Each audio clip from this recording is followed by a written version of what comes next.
Portanto, ordem espontânea e ordem dirigida, por sua vez, em termos da operacionalização, que se traduz na distinção entre rules e commands, e em termos daquilo a que eu presto atenção, se traduz na distinção entre processos e resultados. Para dar mais um exemplo, a propósito da distinção entre processos e resultados.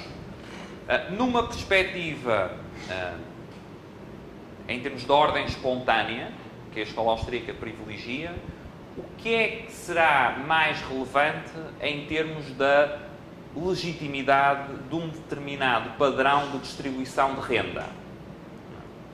O que será mais relevante será a forma, o processo, pelo qual os indivíduos obtiveram a renda que têm.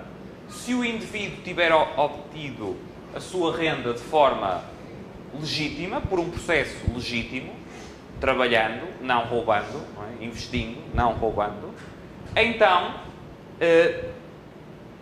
do ponto de vista de uma concepção de ordem espontânea, o resultado será legítimo. O resultado será legítimo porque a legitimidade assenta no processo e não na avaliação do resultado. Se eu estiver, por outro lado, tendo uma concepção em termos de ordem dirigida, então aquilo para que eu vou prestar mais atenção é se a distribuição final de renda está de acordo ou não com os commands, com o padrão que o planejador deseja alcançar. Certo? Ou seja, numa concepção em termos de ordem dirigida, eu olho para resultados, eu avalio se os resultados se conformam ou não com determinado padrão de justiça. Numa ordem espontânea, a minha preocupação, a avaliação da justiça do resultado, é uma avaliação não do resultado em si mesmo, mas dos processos que conduziram ao resultado. Okay? Se o indivíduo que obtém a renda obteve a renda por um processo legítimo, então essa distribuição é justa, independentemente do padrão final. Okay? Conceito de cataláxia, que é um conceito também introduzido por Hayek. Hayek usava o conceito de cataláxia e chegou a sugerir que, em vez de economia, que remete, no termo original, remete para a gestão da casa, utilizássemos antes o termo cataláxia, que tem uma ligação maior com a ideia de troca voluntária. Okay? Portanto, porquê é que Hayek sugeriu isto? Hayek sugeriu isto para dizer que é uma outra forma de dizer que o problema económico fundamental não é um problema de gestão de recursos, é essencialmente um problema de interação voluntária entre os indivíduos. E a expressão cataláxia visa precisamente chamar a atenção para isso. Nesse sentido, a concepção de ordem liberal assente no conceito de ordem espontânea, em termos económicos, podemos dizer que se traduziria no tal conceito de cataláxia, nos tais termos em que Hayek utiliza o conceito, portanto, centrado na ideia de padrão de trocas voluntárias. Até aqui, questões que tenham? Como isso poderia ser traduzido como ordenação? O quê? Como você falou de luz e comandos. Qual? O segundo, commands? Isso. Ele poderia ser traduzido por ordenação? É difícil de... Ordenação remete para um processo que gera ordem, não é? Portanto, quando você fala ordem, pode ter dois sentidos. Uma ordem pode ser... Pois, exatamente. Se for ordem no sentido de eu ordenei X ou Y, então poderia ser o equivalente a command. Mas como você também pode usar ordem no sentido do tal resultado, do tal resultado ordenado, mas não necessariamente ordenado por alguém, não é? Eu tenho dificuldade em usar só uma palavra. Quer dizer, a resposta seria sim, desde que você estivesse usando ordem, ordenação, neste sentido, não é? Mas como precisamente a distinção assenta em que há esses dois sentidos, a mesma coisa em relação a dizer, regra ou norma, para a primeira, são próximos do que se pretende dizer, mas nós também podemos ter regras ou normas que são próximas de commands, ou seja, que apontam para resultados específicos. E, portanto, é um pouco difícil de estar a usar uma palavra que não gere outros equívocos. Ainda que precisemos de usar essas palavras para explicar o que estamos querendo falar. Okay. Avançando para, então, o conceito de liberdade. Na perspectiva da escola austríaca, liberdade tem essencialmente a ver com a ausência de coerção. Okay? Liberdade tem a ver com a ausência de coerção. O indivíduo é livre na medida em que não seja coagido a agir de determinada forma.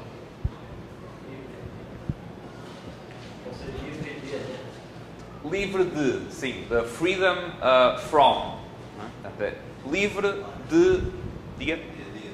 Sim, de. Freedom from, portanto, é uma liberdade negativa. Uma liberdade em sentido negativo, digamos assim. É uma liberdade no sentido de não interferência. Okay?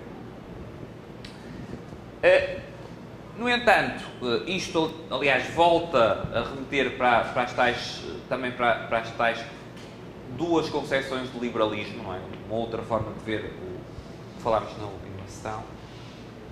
Há concepções de liberdade que são concepções de liberdade em sentido positivo. O que é que isto quer dizer? São concepções que associam o ser livre a ter capacidade de realizar determinadas ações. É a liberdade para, ou seja, ou freedom to. Okay? Talvez a exposição clássica destes dois conceitos de liberdade está num ensaio de um autor que não era da escola austríaca, chamado Isaiah Berlin, um autor de filosofia política. De qualquer forma, é algo que nas últimas décadas é muito discutido em termos de filosofia política, e no âmbito desta discussão, claramente a escola austríaca se insere nesta primeira concepção de liberdade. Ou seja, liberdade é freedom from. É a liberdade, como se diz, na não interferência por parte de terceiros. Liberdade não é a capacidade que eu tenho de realizar determinadas ações. Okay? No entanto, entre a liberdade negativa, portanto, a liberdade, a freedom from, e a liberdade positiva, há uma série de tensões, algumas mais óbvias do que outras. Vamos começar pelas mais óbvias. Quando eu digo que, ou quando eu quero assegurar uma determinada liberdade positiva, imaginem que eu estou falando de um direito à educação. E digo que o indivíduo só é livre quando tem capacidade de exercer um conjunto de skills que adquiriu por via da educação. O aplicar esse direito aplicar politicamente esse direito, vai o quê? Vai necessariamente implicar uma violação da liberdade negativa. Porquê? Porque eu vou precisar transferir coercivamente recursos para assegurar esse direito. Portanto, há uma tensão entre um e o outro. Okay? Na medida em que eu tenha uma concepção de liberdade que é menos em termos negativos e mais em termos positivos e a queira aplicar politicamente, essa aplicação irá progressivamente colocar em causa o espaço, a tal esfera individual, em termos de liberdade negativa. Okay? Mas há também tensões menos óbvias do que esta. Eu vou dar um exemplo do que é um dos principais argumentos defendidos pelos defensores de concepções de liberdade no sentido positivo para criticar as posições, a defesa de posições de liberdade em sentido negativo. Vou dar o exemplo não para resolver a discussão aqui, mas só para deixar claro que a discussão é também mais complicada do que possa parecer à primeira vista, sendo que a escola austríaca se insere claramente neste primeiro tipo de liberdade. Ora, uma crítica avançada, uma das críticas mais comuns à noção de liberdade negativa, é que ela assenta implicitamente no pressuposto que a estrutura social existente é justa. O que é que eu quero dizer com isto? Como é que nós definiríamos liberdade negativa?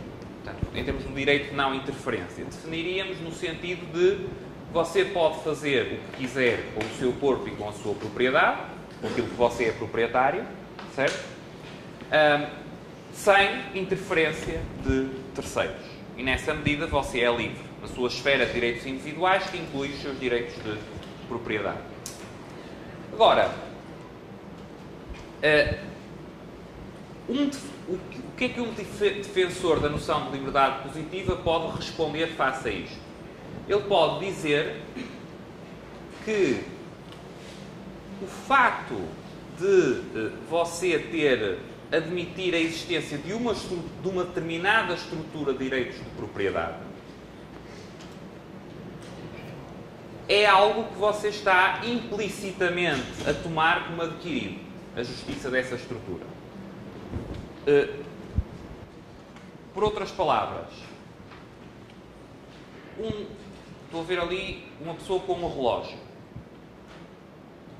Eu posso chegar junto dele e pegar o relógio dele. E numa perspectiva liberal, numa perspectiva austríaca, diríamos que eu estava violando a liberdade negativa dele porque estava tomando a propriedade dele. Ora, eu poderia responder, não, eu não reconheço o direito de propriedade dele sobre aquele relógio. Eu tenho uma teoria de propriedade alternativa que diz que, de facto, por exemplo, porque ele tem muito mais recursos do que eu, aquele relógio pertence justamente a mim. Daí que, se eu for tentar reclamar o que é justamente meu, que é aquele relógio, e for impedido pela força, na realidade é a minha liberdade que está sendo violada. Eu estou reclamando aquilo que é justamente meu, e ao ser impedido fisicamente de reclamar o que é justamente meu, é o meu direito de propriedade que está sendo, é a minha liberdade que está sendo violada. Por que é que eu estou dando este exemplo? Para chamar a atenção para um aspecto. É que a distinção entre liberdade negativa e liberdade positiva pressupõe uma teoria da justiça sobre direitos de propriedade. Ou seja, você só pode definir o que é a liberdade negativa se tiver uma teoria sobre o que é justamente, o que é que constitui a tal esfera de direitos do indivíduo, incluindo direitos de propriedade.